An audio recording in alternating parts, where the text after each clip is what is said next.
మనము ఆదికాండం 6వ అధ్యాయంలో 5వ వచనం నుంచి 8వ వచనం వరకు చదువుకున్నాం. ఈ 5 నుండి 8 వచనాల్లో 5 నుండి 7 వచనాలు ప్రత్యేకంగా ఒక అంశం గురించి ఉంది. ఒక్క 8వ వచనమే డిఫరెంట్గా కనిపిస్తుంది. ఏంటిది అది? ఐడెంటిఫై చేయండి, చదవండి. మీరు చదివి అందులో మీరు కనుగొన్న సత్యం ఏంటో బయటకు చెప్పడానికి ప్రయత్నం చేయండి. 5 నుండి 7వ వచనం వరకు ఒక అంశం గురించి రాయబడి ఉంది. 8వ వచనం మాత్రం డిఫర్ అవుతా ఉంది ఆ అంశానికి. ఏంటిది అది? దేవుని కోపం ఏమైంది? ఇంట్లో పని చేయకపోతే అమ్మ కోపం, రగులు కొనగా కదండి, అలాంటి కోపాలే. ఓకే, ఇక్కడ దేవుని కోపం ఎందుకు రగులుకుంది? ఎందుకు? ఏ విషయంలో? మనుషులు పాపం భూమి మీద ఎక్కువైపోయింది, దేవుడేమో ఒక ఉద్దేశంతో చేశాడు, మనుషులేమో అలాగ లేరు, దేవునికి వ్యతిరేకంగా జీవిస్తూ ఉన్నారు, దీనివలన దేవునికి కోపం వచ్చింది. అవునా కదా? సారాంశం అదే. ఆ 3 వచనాల సారాంశం ఏంటంటే, దేవుని చెప్పిన మాట వినకుండా పాపం చేయడాన్ని బట్టి మనుషులపై దేవుని కోపం రగులుకుంది. ఓకే, 8వ వచనం చూడండి ఏమనుందో. ఎప్పుడైనా బైబిల్లో అయితే అనే మాట కనిపిస్తే మరలా వెనక్కి వెళ్ళి చదవడానికి ప్రయత్నం చేయండి. ఎప్పుడైనా అయితే అనే మాట, అయితే అని కానీ కాబట్టి అని కానీ ఇలాంటి మాటలు కనిపిస్తే ఒక్కసారి ఆగి మరలా వెనక్కి వెళ్ళి మరలా చదవడానికి ప్రయత్నం చేయండి. అప్పుడు ఎంటైర్ ఆ ఉద్దేశం మీకు అర్థమవుతుంది. పైన 5వ వచనం, 6వ వచనం, 7వ వచనం ఒక అంశం గురించి చెప్తే, ఒక 8వ వచనమే చాలా డిఫరెంట్గా ఉంది. ఏంటా ఆ డిఫరెంట్ లైన్? ఏంటది? అయితే చెప్పండి. నోవహు చెప్పండి. యెహోవా దృష్టి యందు కృప పొందిన వాడాయను. చూడండి కదా, అప్పుడప్పుడు పాటలు వినిపిస్తూ ఉంటాయి కదా, చుక్కలన్నీ ఒకవైపు నేనొక్కడనే ఒకవైపు కదా. విన్నారా లేదా? విన్నుంటారులే మీకు ఇట్లాంటి కోకొలలు కదా. చుక్కలన్నీ ఒకవైపు నేనొక్కడనే ఒకవైపు, ఇంకా మనుషులందరూ ఒకవైపు నేనొక్కడనే ఒకవైపు కదా. ఇలాంటివి హీరోల గురించి పాటలు పాడుతూ ఉంటే ఆ హీరో ఎలివేషన్ ఒక రేంజ్లో ఉంటుంది కదా. ఇక్కడ ఒక హీరో ఉన్నాడు. ఒకవేళ సినిమాల్లో హీరో గురించి ఈ పాటలు విన్నప్పుడు రోమాలు నిక్కబొడుచుకుంటాయేమో, వాస్తవంగా వాడు హెయిర్ స్టైల్ వాడిది కాదు, అది అద్దెకు తెచ్చుకున్న హెయిర్ స్టైల్. ఎవరిది? హీరో సంగతి చెప్తున్నాను నేను. వాడి స్కిన్ టోన్ అది కాదు, అది కూడా మార్చబడింది. వాడు వేసుకున్న వస్త్రాలు వాడివి కావు, అవి కూడా అద్దెకు తేబడ్డాయి. వాడు వాడిన ఏది కూడా వాడిది కాదు, ఇంక్లూడింగ్ వాడు ఒక కర్ర తీసుకొని 100 మందిని కొట్టుకుంటూ వెళ్తాడే, ఆ శౌర్యం, ఆ పరాక్రమం, ఆ బలం కూడా వాడిది కాదు. అంతా సినిమాటిక్ ఇది ఎలివేషన్. ఓకే, ఇప్పుడు ఇలా ఇక్కడ చూద్దాం. ఇక్కడ ఒక హీరో ఉన్నాడు. ఏంటా హీరో? లోకమంతా ఒకవైపు, ఒక్కడే ఒకవైపు. అందరూ చేసే పని ఒకవైపు, ఈయన చేసే పని ఒకవైపు. అందరూ చూసే విధానం ఒకవైపు, ఈయన చూసే విధానం ఒకవైపు. అందరూ వెతుకుతున్నది ఒకదాని వైపు, ఈయన వెతికేది ఒకదాని వైపు. ఎవరైనా? నోవహు. ఒక హీరో గురించి చూస్తా ఉన్నాం. ఈ హీరో నాకు అర్థం కాదు ఏంటంటే, లోకమంతా నడిచిన నలుగురు నడిచిందే బాట అని ఒక సామెత ఉంటుంది కదా. నలుగురు వెళ్ళే దారిలోనే 5వ వాడు కూడా వెళ్ళడానికి ప్రయత్నం చేస్తాడు. కానీ లోకమంతా ఒకవైపు చూస్తూ ఉన్నప్పుడు ఒక వ్యక్తి డిఫర్ అవుతున్నాడు లోకంతో. లోకానికి వేరుగా ఆలోచన చేస్తున్నాడు. లోకానికి వ్యతిరేక దిశలో ప్రయాణం చేయాలని ప్రయత్నం చేస్తున్నాడు. లోకపు ఆశల కన్నా కూడా తనకి ఇంకేదో వేరొక ఆశ, దేవునిపై ఆశ, దేవుని వెతకాలనే ఆశ, దేవుని సంగతులను వినాలనే ఆశ.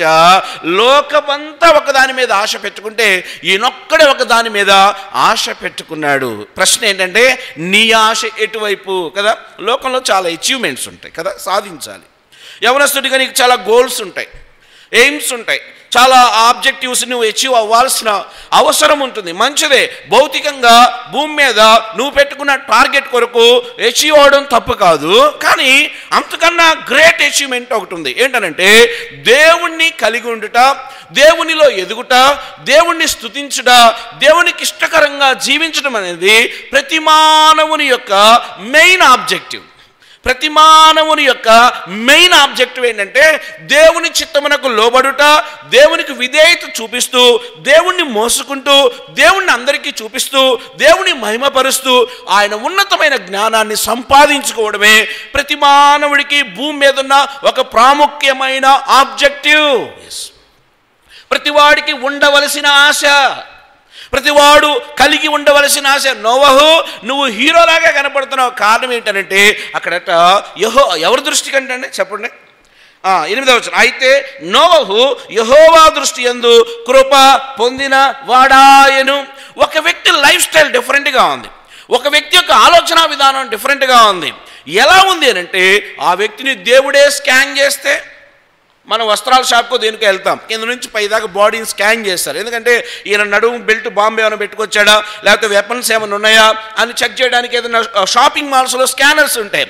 ఈ షాపింగ్ మాల్లో ఉండే స్కానర్స్ కన్నా గ్రేట్ స్కానర్ దేవుని దగ్గర ఉంది. ఆయన కనుదృష్టి అనే స్కానర్ ఉంది. ఆ స్కానర్తో నోవహుని కింద నుంచి పైదాకా పరిశీలించినప్పుడు నోవహట యెహోవా దృష్టికి కృప పొందిన వాడాయను. అంటే నోవహు లోకమంతా నియంత్రణ లేకుండా పశుతనంతో విచ్చలవిడతనానికి అలవాటు పడితే నువ్వక్కడవే నిన్ను నువ్వు కాపాడుకుంటూ నీ కుటుంబాన్ని కాపాడుకుంటూ ఎలాగున జీవించగలిగావు. మేనేజ్మెంట్కి డెఫినేషన్ ఉంటుంది. Management is an art getting things done through with the people for the achievement of goals. కొన్ని ప్రత్యేకమైన గోల్స్ని అచీవ్ చేయడం కోసం ఈ మేనేజ్మెంట్ అనేది ఒక కళలాగా ఉపయోగించుకొని ఆ సంస్థ యొక్క ఆబ్జెక్టివ్స్ని అచీవ్ అవుతారు. At the same time managerial functions అని కూడా కొన్ని ఉంటాయి. అవి 5 లేదా 6 ఉంటాయి. అందులో డైరెక్టింగ్, ఆర్గనైజింగ్, కంట్రోలింగ్, ప్లానింగ్ అని చెప్తూ, కోఆర్డినేటింగ్ అన్ని చెప్తూ చివరిలో ఒక మాట కంట్రోలింగ్ అనే మాట ఉంటుంది. మేనేజరియల్ ఫంక్షన్స్లో కంట్రోలింగ్ అనేది ఒక ఇంపార్టెంట్ ఆస్పెక్ట్. ఆ సంస్థలోనికి వచ్చే వాటిని కానీ ఆ సంస్థ నుంచి పోయే వాటిని కానీ కంట్రోల్ చేసే ఒక ప్రత్యేకమైన విభాగం అనేది ఒకటి ఉంటుంది. దీన్ని మనం స్పిరిచువల్గా అప్లై చేసుకుంటే నీ జీవితంలోనికి వచ్చే వాటిలో కంట్రోల్ ఎంత, నీ జీవితం నుండి పోయే వాటిలో కంట్రోల్ ఎంత, నీలోనికి వచ్చే వాటిలో కంట్రోల్ ఎంత, నీ నుండి పోయే వాటిలో కంట్రోల్ ఎంత. అంటే కంట్రోల్ అనే మాటకు తెలుగులో నియంత్రణ అని ఒక శ్రేష్టమైన పదం ఉంది. సో నీ జీవితంలో నియంత్రణ అనేది లేకపోతే నోవహులాగా నువ్వు హీరో అవ్వాలంటే కుదిరే పని కాదు. నియంత్రణ కలిగిన నోవహు అని పెట్టుకోవచ్చు. అంటే తనకి ఆశలు ఉన్నాయి, తనకి కోరికలు ఉన్నాయి, తనకి అవసరాలు ఉన్నాయి, కానీ నియంత్రణ ఉంది, కంట్రోల్ ఉంది. కంట్రోల్ చేయగలడు. He can manage. ఆయన అద్భుతంగా మేనేజ్ చేయగలడు. తన పరిస్థితులను, తన ఆ యొక్క పాపం తన మీద, చెడుతనం 1000 కిలోమీటర్ల వేగంతో తన మీదకు వస్తున్నా కూడా దాని నుండి తప్పించుకొని దేవునికి మహిమకరంగా జీవించగలిగే అద్భుతమైన కంట్రోలింగ్ వ్యవస్థ ఎక్కడ ఉంది అంటే నోవహులో ఉంది. అందుకే ఈ కంట్రోల్ అన్నప్పుడు మనమట ప్రాముఖ్యంగా 3 రకాల నియంత్రణలు కలిగి ఉండాలి. ఏంటో చూడడానికి ప్రయత్నం చేద్దాం. సబ్ హెడ్డింగ్స్గా పెట్టుకుందాం. ఒకటి, మనం కలిగి ఉండవలసిన 3 ప్రాముఖ్యమైన నియంత్రణలు అంటే కంట్రోల్ వ్యవస్థలు ఏంటో చూడడానికి ప్రయత్నం చేద్దాం. ఒకటి సెల్ఫ్ కంట్రోల్, తెలుగులో చాలా స్పష్టంగా ఉంటుంది, స్వీయ నియంత్రణ. మొదటి మాట సెల్ఫ్ కంట్రోల్, స్వీయ నియంత్రణ. రెండవ మాటకి వెళ్దాం, రెండవ హెడ్డింగ్కి వెళ్దాం. రెండవదిగా సోషల్ కంట్రోల్ అంటే సామాజిక నియంత్రణ. రెండవ మాట సోషల్ కంట్రోల్ అంటే సామాజిక నియంత్రణ. ఓకే, మూడో దానికి వద్దాం, స్పిరిచువల్ కంట్రోల్ అంటే ఆధ్యాత్మిక నియంత్రణ. మూడో మాట స్పిరిచువల్ కంట్రోల్ అంటే ఆధ్యాత్మిక నియంత్రణ. ఓ పిల్లోడిని తల్లి అడిగింది, రైట్ హోంవర్క్ చేయరా అంది. చేయను మమ్మీ అన్నాడు చాలా గౌరవంగా. హోంవర్క్ చేయరా అంది. చేయను మమ్మీ అన్నాడు. చేయకపోతే దెబ్బలు పడతాయి అంది. పిల్లోడు అన్నాడు తగ్గేదే లేదంటున్నాడు. ఎక్కడ చూశాడు? ఇలా అనాలని ఎలా తెలిసింది కదా. సమాజం మీద పాపం ప్రభావం ఎంత ఉంటుందంటే వదిలించుకోలేనంత ఉంటుంది. అంటే పాపం 100 కిలోమీటర్ల వేగంతో వస్తామంటే ఆ పాపం నుండి పారిపోవడం చాలా అసాధారణంగా కనిపిస్తూ ఉంది. నోవహు చెడుతనం నీ చుట్టూ ఉంది, చెడుతనం నీ పక్కింట్లో ఉంది, చెడుతనం నీ యొక్క సమాజంలో ఉంది, చెడుతనం నీ చుట్టూ ఉన్న వాళ్ళలో ఉంది. మరి నీలో లేదే చెడుతనం?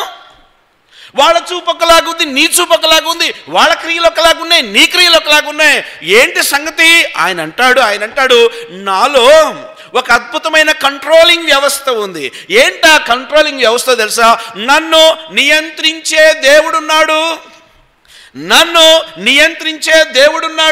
ఆయన నా క్రియలను నియంత్రిస్తాడు, ఆయన నా ఆలోచనలను నియంత్రిస్తాడు, ఆయన నా గమనాగమనములను నియంత్రిస్తాడు. ఆయన నా రాకపోకలను నియంత్రిస్తాడు, ఆయన నా పనులన్నిటినీ నియంత్రిస్తాడు. నన్ను కంట్రోల్ చేసే నా మంచి సెన్సార్, నా మంచి దేవుడు, నా మంచి దేవుని చేతిలో నేను రిమోట్ని, ఆయన నన్ను ఆపరేట్ చేస్తాడు. ఆయన నన్ను గో అంటాడు, ఆయన నన్ను స్టాప్ అంటాడు, ఆయన నన్ను ఓకే అంటాడు. ఆయన చెప్పినట్టుగా కదలడానికి నేనున్నాను. అంటే నా నియంత్రణ వ్యవస్థ ఎక్కడ ఉందంటే దేవునిలో ఉంది. ప్రియా తమ్ముడు చెల్లి, నీ నియంత్రణ వ్యవస్థ ఎక్కడుంది? మన మీద నియంత్రణని ఎవరో ఒకళ్ళకి ఇచ్చేస్తామంట. యూత్ మీటింగ్లోకి వచ్చినాం, టింగ్ టింగ్ టింగ్, బయట ఉన్నారా మెసేజ్ వస్తుంది.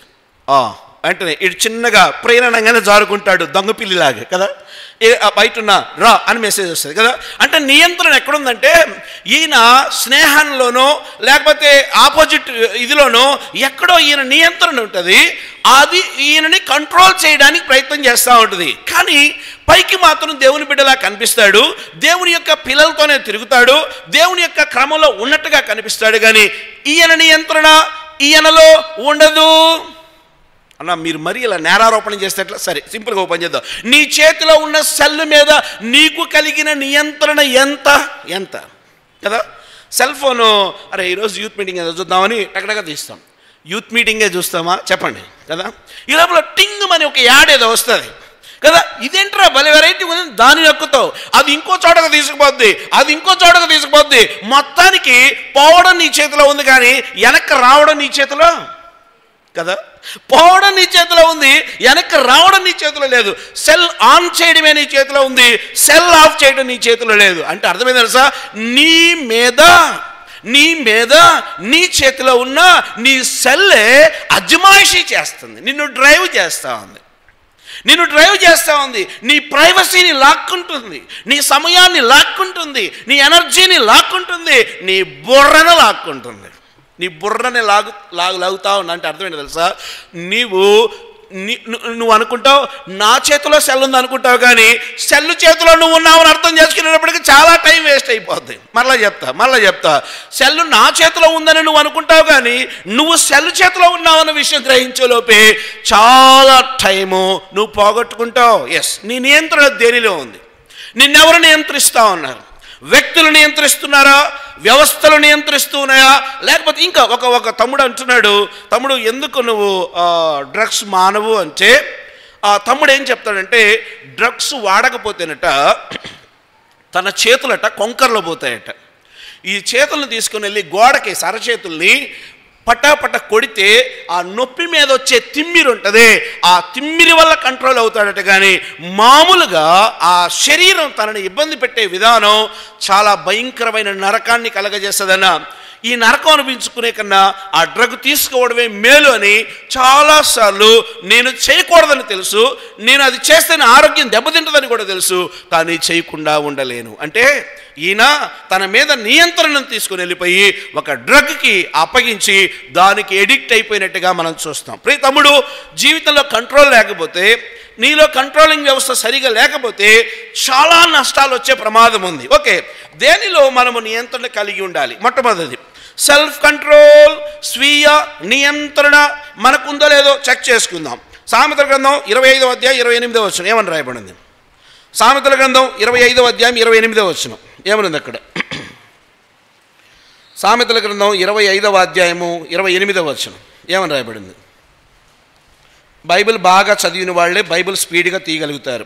బైబిల్ స్పీడ్గా తీయడం లేదంటే అర్థం ఏంటంటే బైబిల్తో ఏదో అలంకార వస్తువు చేతిలో ఉన్నట్టుగా బైబిల్ ఉంటుంది, కానీ ఆ బైబిల్లో నువ్వు లేవు అని అర్థం చేసుకోవాలి. సామెతల గ్రంథం 25వ అధ్యాయం 28వ వచనం ఏమని రాయబడింది? ప్రాకారము లేక, ఈ మాట చాలా జాగ్రత్తగా చదువుకోవాలి. ఏమన్నది? ప్రాకారము లేక పాడైన పురము ఎంతో తన మనసును అణుచుకోలేని వాడును అంతే. చాలా ప్రాముఖ్యమైనట. ప్రాకారం లేకపోతే దొంగలు రావచ్చు, ప్రాకారం లేకపోతే కుక్కలు రావచ్చు, ప్రాకారం లేకపోతే రకరకాల వ్యక్తులు లేకపోతే పరిస్థితులు దాపరించవచ్చును. కానీ ప్రాకారం అంటే ఇంటి గోడ కలిగిన ఇల్లు ఎంత బాగా కంఫర్ట్గా ఉంటుంది, ఎంత సెక్యూర్గా ఉంటుంది. చుట్టూ ఉన్న కాంపౌండ్ వాళ్ళు లేకపోతే ఆ ఇంటికి ఎలాగున భద్రత ఉండదో. ప్రియ యవనస్తుడా, నీ బ్రతుకుకి ఒక కంట్రోలింగ్ లేకపోతే నీ జీవితానికి ఒక నియంత్రణ వ్యవస్థ లేకపోతే నువ్వు నష్టపోతావు. అవునండి, మా ఇంటికి మేము గోడ కట్టుకోం, ఏంది బాధ? నీ బాధ ఏంది కదా. ఒకవేళ మీ ఇంటికి గోడ లేకపోతే ఏం జరగచ్చు? దారిని పోయే ప్రతోడు మీ ఇంట్లోకి దూరచ్చు, చెప్పండి. అటుగా పోయే పిల్లి కుక్క కూడా వచ్చి మీ ఇంటి ముందు సేద తీరచ్చు, చెప్పండి. పశువులు కూడా వచ్చి రకరకాల పనులు చేసుకోవచ్చు, చెప్పండి. ఇక దొంగలు దొరలు అందరూ వచ్చి ఇంట్లోకి దూరచ్చు. ఎందుకో తెలుసా? ప్రాకారం లేదు, దానికి కావలి లేదు. ప్రాకారం లేని పురము ఎలాగున నాశనం అయిపోతుందో యవనస్తున్న నీ జీవితానికి ఒక కాంపౌండ్ వాల్ ఉండాలి. ఏంటి కాంపౌండ్ వాల్? దేవుని వాక్యం అనే కాంపౌండ్ వాల్ లేకపోతే, దేవుని కాపుదల అనే కాంపౌండ్ వాల్ లేకపోతే, దేవుని కృప అనే కాంపౌండ్ వాల్ లేకపోతే యవనస్తుని జీవితం నశించిపోవడం చాలా సులువు, చాలా తేలిక. ఒకవేళ నీ మీద వచ్చే ఆ భయంకరమైనటువంటి ఆ ప్రమాదం స్నేహితుల రూపంలో రావచ్చు, లేకపోతే ఆయా పరిస్థితుల వల్ల రావచ్చు, అన్ఫార్చునేట్ థింగ్స్ వల్ల కూడా నీ జీవితం గలిబిలి అవ్వచ్చు. చాలా జాగ్రత్తగా. అంటే ప్రాకారం లేకపోతే ఒక పురం ఎలాగున శత్రువు చేతికి వెళ్ళిపోతుందో, ఆ రోజుల్లో రాజులు పెద్ద పెద్ద గోడలు కట్టేవాళ్ళు, కోట గోడలు. మీరు ఎప్పుడన్నా కొండలకు వెళ్ళండి.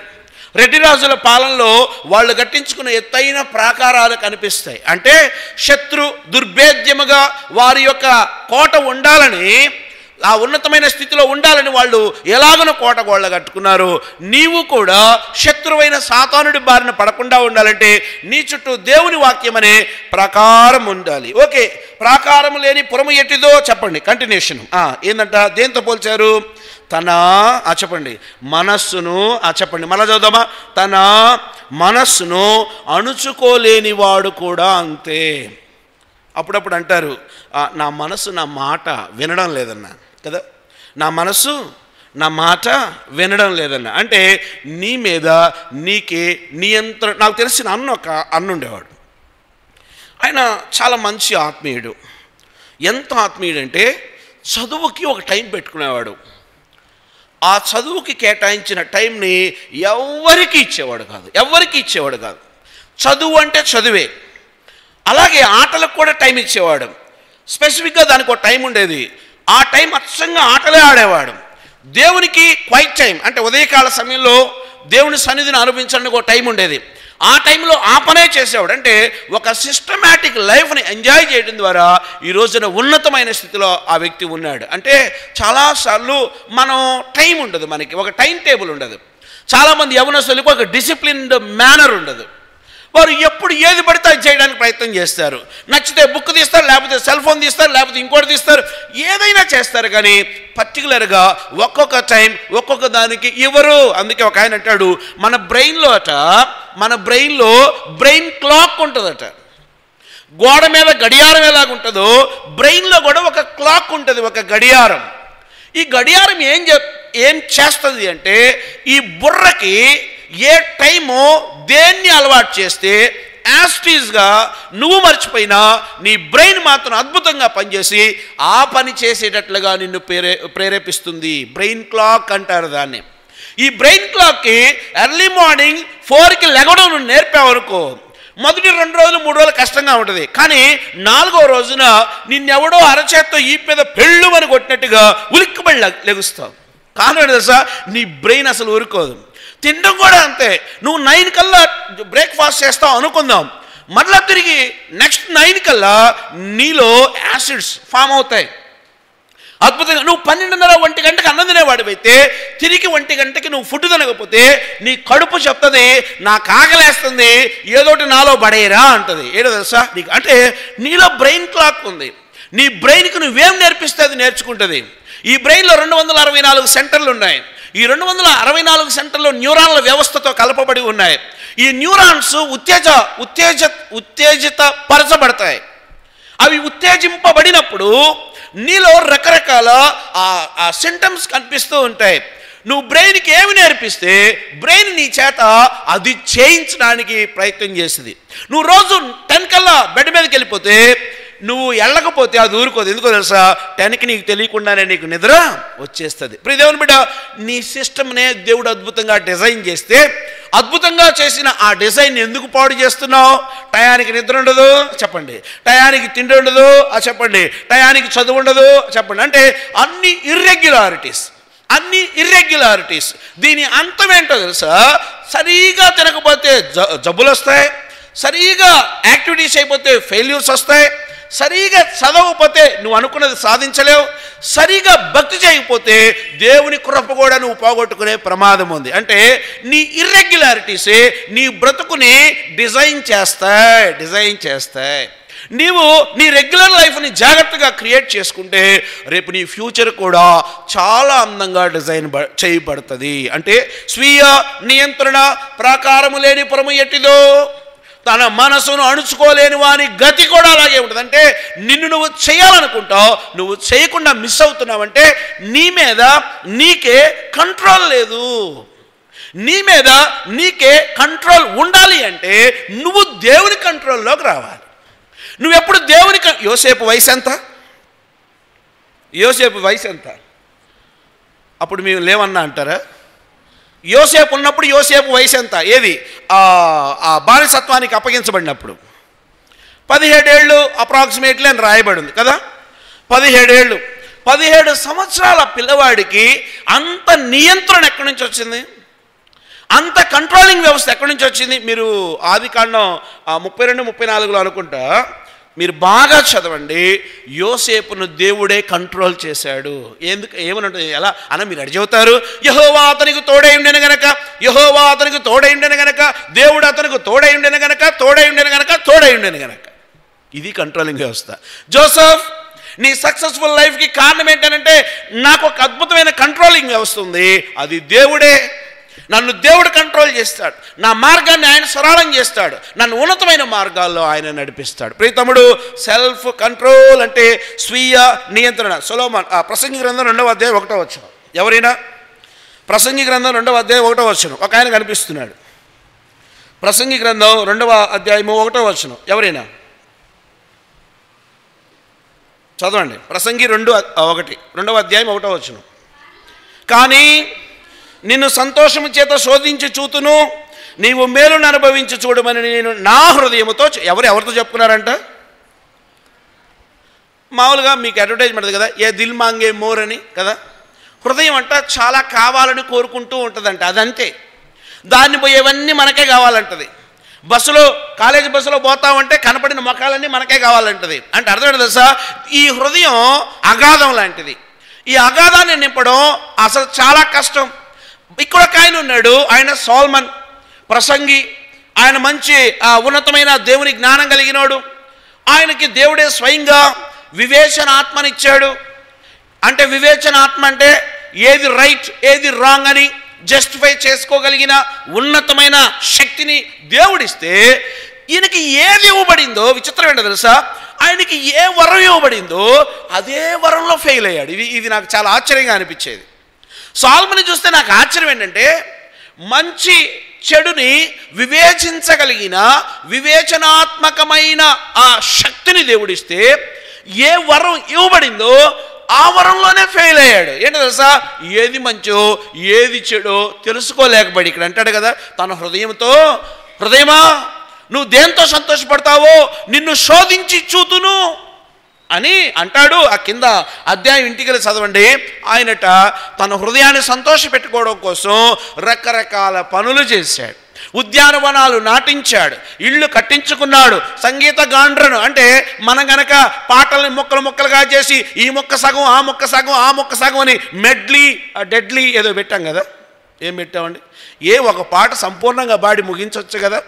ఈ మొక్క సగం ఆ మొక్క సగం ఆ మొక్క సగం ఈ అతుకుల బొంత తీసుకొచ్చి పాడి దాన్ని అర్థం పర్థం లేకుండా అసలు ఆ పాట రాసినోడు వింటే ఇక జీవితంలో పాటలు రాయకూడదు అనుకుంటాడు. ఎందుకో తెలుసా? ఒక్కొక్క పాట వెనక ఒక్కొక్క ఆత్మీయ మర్మం ఉంది. నువ్వు ఆత్మీయ మర్మం చూడకుండా ఈ సౌండ్లు ఈ ఎఫెక్టులు, ఈ విచిత్రాలు చూసి ఈ మొక్కను సగం నరికి ఆ మొక్కను సగం నరికి ఈయనకి ఏ పాట రాకుండా పోతాడు చివరికి. ఎందుకో తెలుసా, ఏ పాటలో అర్థం కూడా ఈయన నేర్చుకోవడానికి ప్రయత్నం చేయడు. అన్ని మొక్కల పాటలు తయారైన మెడ్లీలు ఫాలో అయితే డెడ్లీలుగా మారుతాయి. జాగ్రత్త, డోంట్ ప్లే విత్ గాడ్. దేవుని పాటలతో ఆటలొద్దు. ఈ డెడ్లీ అనే సంస్కృతి ఎక్కడొచ్చిందో తెలుసా, సినిమా పాటలు నా చిన్నప్పుడు చిత్రతరంగాల చిత్రలహరి అని వచ్చేది. ఆ చిత్రలహరి తర్వాత రోజుల్లో ఏమైంది అని అంటే, ఆ పాట కొంచెం ఈ పాట కొంచెం పెట్టి జాతరలో ప్రభలు కట్టి ప్రభల మీద అరముక్కల పాటలు పాడేవాళ్ళు. ఈ అరముక్కల పాటలు చర్చిల దాకా వచ్చినాయి. నేను కోరే రిక్వెస్ట్ ఒకటే, మీరు ఏ పాటలైనా పాడండి, ఫుల్గా పాడండి, అర్థవంతంగా పాడండి. అరముక్కల పాటలు పాడకండి. ఆ సంస్కృతి దేవుని సంస్కృతి కాదు. బయట చాలామంది లైట్లు పెట్టి, జిగేళ్ళు పెట్టి, లేకపోతే రకరకాల కలరింగ్లు ఇవ్వచ్చు. మనకొద్దు ఆ సంస్కృతి. చాలా జాగ్రత్తగా పద్ధతిగా ఒక్క పాట పాడినా మెలోడియస్గా అర్థవంతంగా ఆ పాట సారాంశం అంతా అర్థం చేసుకొని పాడటానికి ప్రయత్నం చేద్దాం. అంటే మళ్ళీ తిని వెనకొద్దాం. సాల్మాన్ ఏం పెట్టుకున్నావు, గాయకురాండ్రను పిలిపించాడట, కత్తెలను పిలిపించాడట, నాట్యగాండ్రను పిలిపించాడట. అన్నీ చేసి ఇంకా ఆయనకు బుద్ధి పుట్టింది, ఒకవేళ సంతోషం అనేది వైన్లో ఉందేమో. అందరూ సారా కొట్ల ముందు లైన్లు నిలబడి మందులు తాగుతున్నారు కదా, ఒకవేళ సంతోషం వైన్లో ఉందేమో. రకరకాల బ్రాండ్లు తెప్పించుకొని బాగా పేకలు దాగి ఊరేగడం మొదలుపెట్టాడు. అక్కడ సంతోషం లేదు. ఎన్నో చేశాడు, ఎక్కడా సంతోషం లేదు. సొలొమోను భార్యలట 1000 మంది. అంటే ఎంతమంది? నేను అనుకుంటాను బ్రాడీపేట, అరండలపేట లాగా సొలొమోను భార్యల పేట కదండి. పరాయి పురుషుడు వెళ్తే ఊరుకుంటాడు, అక్కడ సొలొమోను అస్సలు ఊరుకోడు కదా. బ్రాడీపేట, అరండలపేట లాగా సొలొమోను భార్యల పేట. దేవుడిచ్చిన వివేచన శక్తిని నాశనం చేశాడు సొలొమోను. దేవుని ఉన్నత స్థలాలలో బలిపీఠాల మీద భయంకరమైన విగ్రహ సంబంధమైన వాటిని తీసుకొచ్చి అర్పించాడు. సొలొమోన్, నీకు ఇవ్వబడిన గిఫ్ట్ ఏంటి, నువ్వు చేసిన పనేంది? ఏంటి తెలుసా, వివేచనాత్మనిస్తే, వివేచనాత్మకమైన మనసు కలిగిన వాడై దేవుని సంగతులను గ్రహించేవాడిగా లేక పిచ్చి పనులు చేయటం నేర్చుకున్నాడు. దేవుని బిడ్డ, దేవుడు ఒక రోజు లెక్క అడుగుతాడు. ప్రతిదానికి లెక్క ఉంటుంది, ప్రతిదానికి ఒక లెక్క ఉంటుంది. నీ జీవితాన్ని బట్టి కూడా ఒక రోజు లెక్క అడుగుతాడు. అందుకే ఆ దేవుని లెక్కలో నువ్వు తేలిపోతావా, దేవుని లెక్కలో నువ్వు చాలా ప్రభువా నీ కోసం ఇవి చేశానని చెప్పగలిగే స్థితిలో నువ్వు ఉంటావా? అందుకే ఒక యవనస్తుడిగా నీకు ఉండాల్సింది ఏంటంటే స్వీయ నియంత్రణ. మొదటి మాట చూసాం. ఒకటి సెల్ఫ్ కంట్రోల్. నీ మీద నీకు నియంత్రణ కావాలంటే నువ్వు దేవుని నియంత్రణలో ఉండాలి. రెండో మాట సోషల్ కంట్రోల్. రెండోది ఏం చెప్పాను? సామాజిక నియంత్రణ. ఎస్, మనము సంఘ జీవులం. Man is a social animal. మనిషి సంఘజీవి. మనం అడవుల్లో లేవు, పట్టణాల్లో ఉన్నాం, మనుషుల మధ్య ఉన్నాం. అంటే ఒక మనిషి విషయంలో ఇంకో మనిషికి బాధ్యత ఉండాలి, రెస్పాన్సిబిలిటీ ఉండాలి. ఒక మనిషి విషయంలో ఇంకొక మనిషికి బాధ్యత ఉంది. దేవుడు కూడా అదే చెప్పాడు. దేవుడు కూడా ఏమన్నాడు తెలుసా, నిన్ను వలే. చెప్పండి అయ్యా. ఒక ఆయన నాలాంటోడు వచ్చి, అయ్యా బైబిల్ అంతా దేని గురించి అవుతుందో కొద్దిగా చెప్పవా అన్నాడు. అయ్యా బైబిల్ అంతా దేని గురించి అవుతుందంటే ఒకటే ఏంటంటే ప్రేమ అనే దాని గురించి. ఎలాంటి ప్రేమ తెలుసా? ఒకటి, నీ దేవుడైన యెహోవాను నువ్వు ప్రేమించాలి. రెండవది, నిన్ను వలే నీ పొరుగు వాడిని ఏం చేయాలంట అంటే నీ తోటి వాని విషయంలో you have that much of responsibility. నాకు ఆశ్చర్యం వేసేది ఏంటంటే ఏ మొక్కలు ఎన్ని సంవత్సరాలు ఉన్నా కొత్త ఆత్మలయ్యి. నేను ఒక ప్రశ్న అడుగుతాను. ఒక ప్రశ్న ఏంది, 100 ప్రశ్నలు అడుగుతున్నావు కదన్నా, ఇది కూడా అడుగు అని అంటారా? Okay, happy. నీకు ఎంతమంది ఫ్రెండ్స్ ఉన్నారు? ఇక్కడ ఉన్నోళ్ళు కాకుండా 15 మంది ఫ్రెండ్స్ ఉన్నారు. వెరీ గుడ్, హ్యాపీ, మంచి ఫ్రెండ్. నాన్న నీకు ఎంతమంది ఫ్రెండ్స్ ఉన్నారు? ఇక్కడ వాళ్ళు కాకుండా 10 మెంబర్స్ కదా. ఇలా అనుకుందాం. ఇక్కడ ఉన్న వాళ్ళు అందరూ 1 2 3 4 5, ఇటు కూడా ఒక 6 వేసుకోండి, 6 5 30 వేసుకోండి, 5 5 25 వేసుకోండి, 30 20, మొత్తం ఒక 60 మంది అనుకున్నాం. యావరేజ్గా 10 మంది స్నేహితులు అనుకుందాం. 60 × 10 అంటే 60 × 10 ఎంత చెప్పండి? ఏరాళ్ళు ఎక్కడ వాళ్ళు కదా?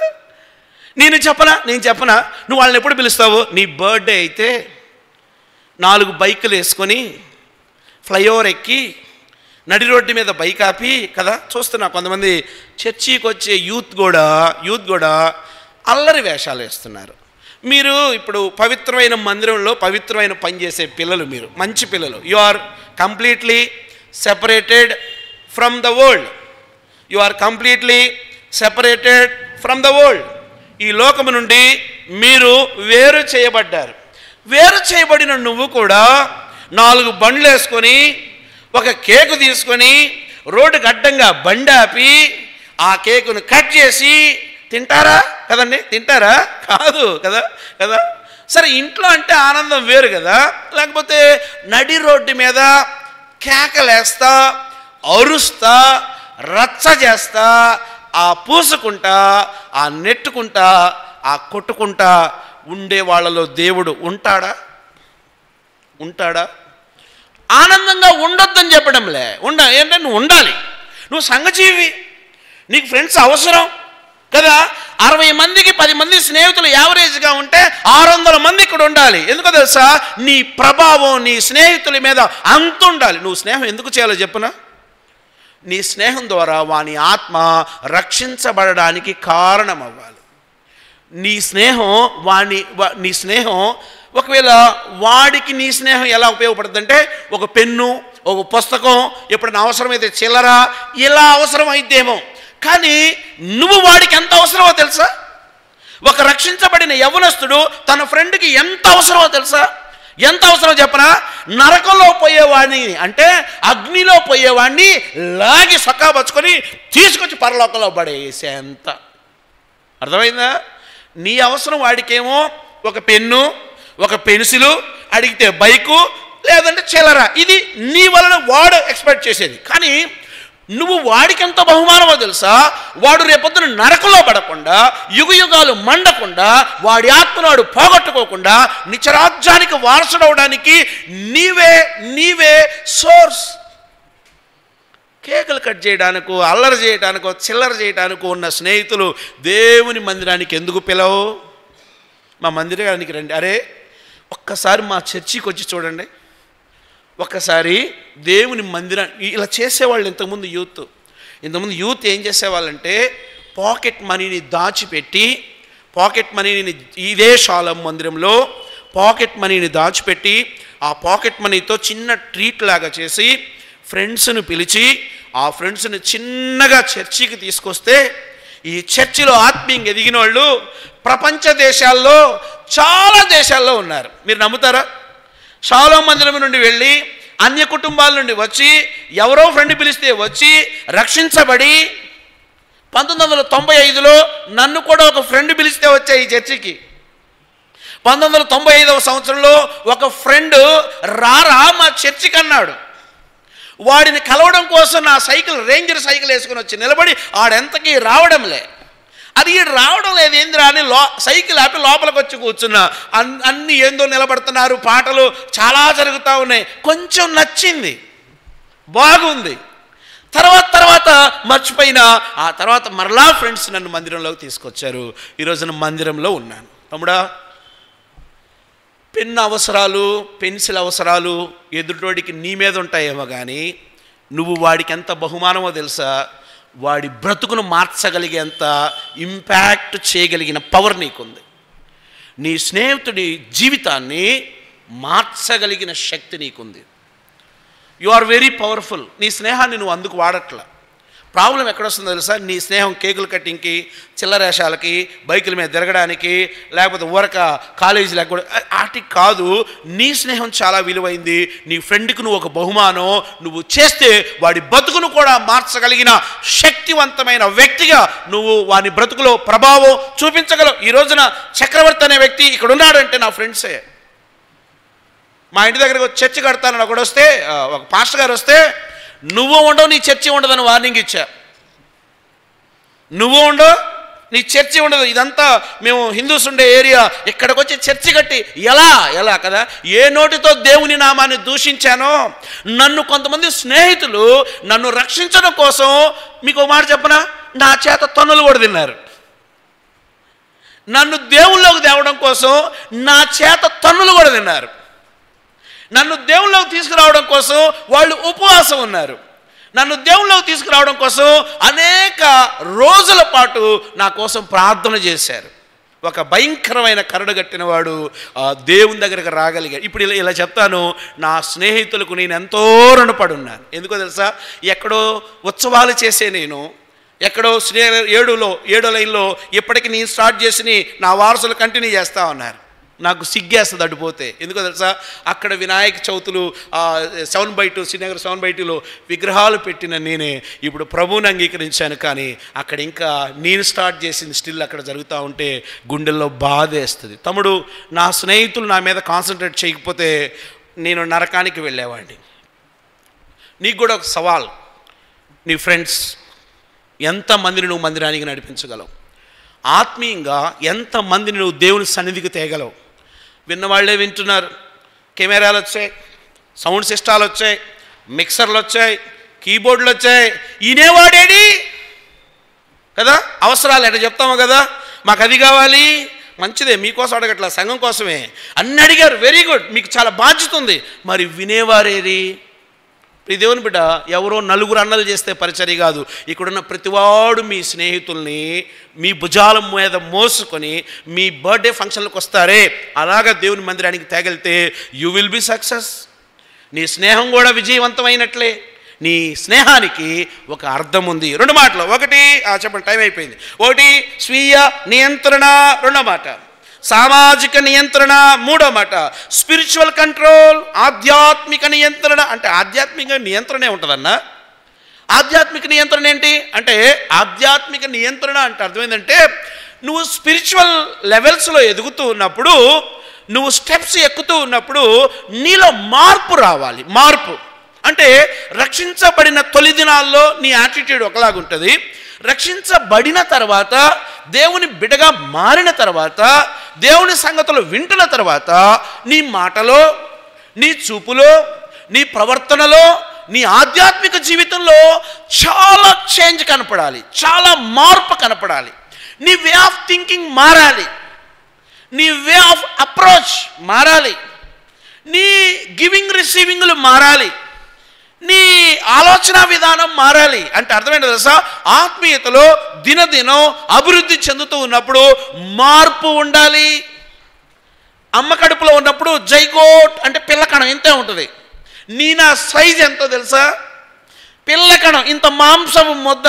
కానీ అమ్మ గర్భం నుండి బయటకు వచ్చే టయానికి కళ్ళు ఒళ్ళు కదా, బూస్ట్ బాయ్ లాగా బయటకు వస్తాం. దాన్నే ఎదుగుదల అంటారు. తమ్ముడు, నువ్వు ఎన్ని సంవత్సరాల నుండి చర్చకు వచ్చినా నీలో ఎదుగుదల లేదంటే కదండి, అప్పుడు లోకం ఏముంటుందంటే, వీడికి వయసు వచ్చినా వీడికి బుద్ధి రాలేదన్నా ఏమంటారు చెప్పండి? వీడు మనిషి పెరిగాడు కానీ వీడికి మెదడు పెరగలేదన్నా అంటారు. అంటే అర్థం ఏంటి? మెచ్యూరిటీ లెవెల్స్లోకి రావాలి. ఇప్పుడు ప్రశ్న, నీ తల్లిదండ్రులు ఇక్కడ పిలిచి మైకిస్తే నీ గురించి ఏం చెప్తారు? నీ తల్లిదండ్రులు ఇక్కడ పిలిచి ఒక మైక్ ఇచ్చి చెబితే, నీ బిడ్డ గురించి చెప్తే ఏం చెప్తారు? అయ్యా, మా ఓడి ఈడ చాలా అందంగా కనబడుతున్నాడు, ఏం చేస్తాడు ఇంట్లో? అయ్యా, ఈడ పుల్ల తీసి ఆడ కూడా పెట్టాడు. కరెంటు బిల్లు కట్టాలంటే ఆయన బతిలు ఆడుకోవాలా? సరుకులు తీసుకురా అంటే నాకేమిస్తావు అంటాడు ఈ లంచగొండి. వీడు పెద్ద లంచగొండి. వీడు షాపు పోయి సరుకులు తేవాలంటే నా సంగతి ఏంటంటాడు. ఎక్కడో లంచగొండ్లు తెలుసు, ఇంట్లోనే కొడుకులు కూతుళ్ళ రూపంలోనే లంచగొండ్లు ఉంటారని ఇప్పుడే నాకు అర్థమైంది. అమ్మ పని చేసిరా అంటే డ్రెస్సు కొనిస్తావా మరి కదా, డ్రెస్సు కొనిస్తావా కదా కదా. లంచగొండి అంటే ఇదొక బ్లాక్మెయిలింగ్ వ్యాపారం. తల్లిదండ్రులు బ్లాక్మెయిల్ చేసే ఒక రకమైన. కానీ ఆత్మీయతలు ఎలా ఉండాలి అని అంటే, అంచెలంచెలుగా ఎదిగిన అనుభవంలోనికి రావాలి.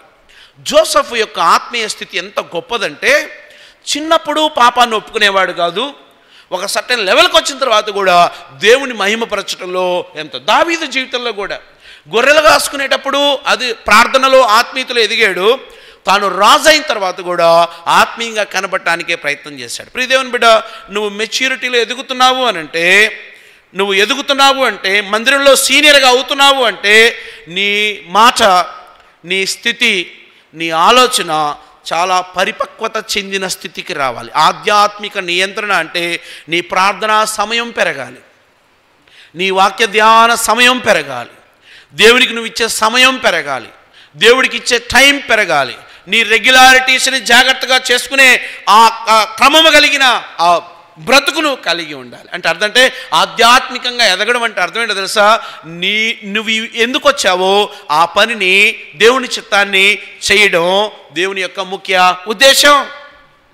బైబిల్లో చాలా స్పష్టంగా రాయబడి ఉంది. అయ్యా, మనిషి విషయంలో దేవుని యొక్క చిత్తం ఏంటంటే ఆ పరిశుద్ధుడైన దేవుడికి తగ్గట్టుగా పరిశుద్ధంగా బ్రతకడమే దేవుని యొక్క చిత్తం. నువ్వు దేవుని చిత్తం చేయాలంటే ఏం చేయాలో తెలుసా? దేవుని యొక్క ఆధ్యాత్మిక సంగతుల్లో ఎదుగు, ప్రార్థనలో ఎదుగు, వాక్య ధ్యానంలో ఎదుగు. అసలు ఈ బైబిల్ ఎందుకు రాయబడిందో పరిశోధన చేయి. నేను చేసేవాడిని అట్లా. దేవుడిని నమ్ముకున్నప్పుడు ఒక ఆమె పాత బైబిల్ ఇచ్చింది. నేను ఆమెతో అన్నాను, నాకు ఈ బైబిల్ చదవటం రాదు అంటే ఆవిడ ఒక పద్ధతి నేర్పింది. క్రొత్త నిబంధన, పాత నిబంధన ప్యారలల్గా చదువు. మీకు తెలుసో లేదో, ఈ రోజుకి నేను అలాగే చదువుతా. నాకు నేర్పినామా అలా నేర్పింది, నాకు రుజుమార్గం నేర్పినామా ఇలా చదువు అని చెప్పింది. ఈ రోజుకి నేను బైబిల్ అలాగే చదువుతా, ఎందుకంటే అలా చదివితేనే నాకు అర్థమవుతుంది. ప్రియదేవుని బిడ్డ, ఆత్మీయ విషయాల్లో నువ్వు అనేకులను మాదిరిగా పెట్టుకో. నీకన్నా ఆత్మీయంగా ఎదిగిన అన్నలు ఉంటారు, నీకన్నా ఆత్మీయంగా మంచిగా సాధించిన అన్నలు ఉంటారు, ప్రార్థనతో జయ జీవితాన్ని సాధించిన అన్నలు నీ ముందున్నారు. వాళ్ళు మాదిరిగా పెట్టుకో. నువ్వు కూడా అలాగ ప్రార్థన చేయి, అలాగ దేవుళ్ళు ఎదుగు, దేవునితో మంచి సంబంధం కలిగి ఉండు, దేవుడు ఇచ్చే ఆ ఉన్నతమైన స్థితికి ఎదుగు. నేను మరలా వెనక్కి వస్తా. 3 నియంత్రణలు చెప్పాను, టైం అయిపోయింది, నేను క్లోజ్ చేస్తున్నా. 1 చెప్పండి ఏంటది? స్వీయ నియంత్రణ. నీ మీద నీకు పట్టు ఉండాలంటే నువ్వు దేవుని పట్టులో ఉండాలి. 2వ మాట సోషల్ కంట్రోల్, అంటే సామాజిక నియంత్రణ. నీ ఫ్రెండ్స్ ఎవరైతే నీకు ఇష్టలో వాని ఆత్మ రక్షణ కొరకు నువ్వు ఈరోజు నుంచి ప్రార్థన చేయి. 3వది ఆధ్యాత్మిక నియంత్రణ, అంటే ఆధ్యాత్మిక విషయాల్లో ఎంత ఎదుగుతున్నావో నిన్ను నువ్వు చెక్ చేసుకో. మరలా వెనకొద్దాం. నోవహు ఎంత ఆశ్చర్యం అంటే, లోకమంతా చెడుతనంతో ఉంటే దేవుని చేత కదా మనకి స్టాండర్డ్స్ ఉంటాయి కదా. ఏంటి ఆ స్టాండర్డ్ సర్టిఫికెట్స్ ఉంటాయండి కదా. యుఎస్ఆ ఏదో ఉంటుంది కదా, ఇండియన్ స్టాండర్డ్, ఐఎస్ఆ, ఇండియన్ స్టాండర్డ్. అంటే ఆ వస్తువు యొక్క నాణ్యతను బట్టి దానికి ఒక స్టాండర్డ్ ఉంటుంది. నోవహుకు సర్టిఫికెట్ ఇచ్చింది ఎవరో తెలుసా? దేవుడే. నోవహుకు సర్టిఫికెట్ ఇచ్చింది ఎవరు? దేవుడే అంటున్నాడు. ఎంత అంటే ఆ కింద వచనంలో కూడా నేను క్లోజ్ చేద్దాం. 6వ అధ్యాయము 9వ వచనం చదవండి, క్లోజ్ చేసేసుకుందాం. నోవహు వంశావళి ఇదే. చెప్పండి, నోవహు చదవండి. నీతిపరుడును, ఆ తర్వాత తన తరములో బ్లేమ్లెస్ కదండి, బ్లేమ్లెస్. నీతిపరుడు అంటే షేమ్లెస్, బ్లేమ్లెస్. తర్వాత దేవునితో కూడా నడిచిన వాడు కదా కదా. తమ్ముడు ఈ మాట గుర్తుపెట్టుకో. దేవుని దృష్టికి నీతిపరుడు, మనుషుల దృష్టికి కాదు. 2వ మాట దేవుని దృష్టికి నిందారహితుడు, అంటే ఇంత నేరం కూడా మోపడానికి నోవహు మీద వీల్లేదు. 3వ మాట దేవునితో కూడా, అంటే వాకింగ్ విత్ గాడ్, దేవునితో కూడా నడిచినవాడు. ప్రియమైన బిడ్డ, ఇలాంటి జీవితం నేర్చుకుంటే ఎంత మేలు, ఇలాంటి నడక నేర్చుకుంటే నీకెంత మేలు, ఇలాంటి ఆ నిందారహితమైన జీవితాన్ని నువ్వు కలిగి ఉంటే నీకెంత మేలు. అన్న, ఇది అసాధ్యం, కానీ ఇది సాధ్యమే. ఎందుకంటే లోకమో పక్కనుంది, నోవహు పక్కనున్నాడు. నీ భయంకరమైన తత్వం లేదు, సినిమాలు వేషాలు వేసేవాళ్ళు పక్కనున్నారు. వాళ్ళను నువ్వు ప్రత్యేకించబడిన వ్యక్తిగా ఉంటావా? ఆకర్షణగా ఉంటావా ఈ లోకానికి? పరిశుద్ధుడిగా ఉంటావా ఈ లోకానికి? నీతిమంతుడిగా ఉంటావా ఈ లోకానికి? దేవునితో నడిచేవాడిగా ఉంటావా ఈ లోకానికి? ఓ తీర్మానం చేసుకుందాం, ప్రార్థన చేసుకుందాం. తల వంచుదాం, కళ్ళు మూసుకుందాం, ప్రార్థనలోనికి వెళదాం.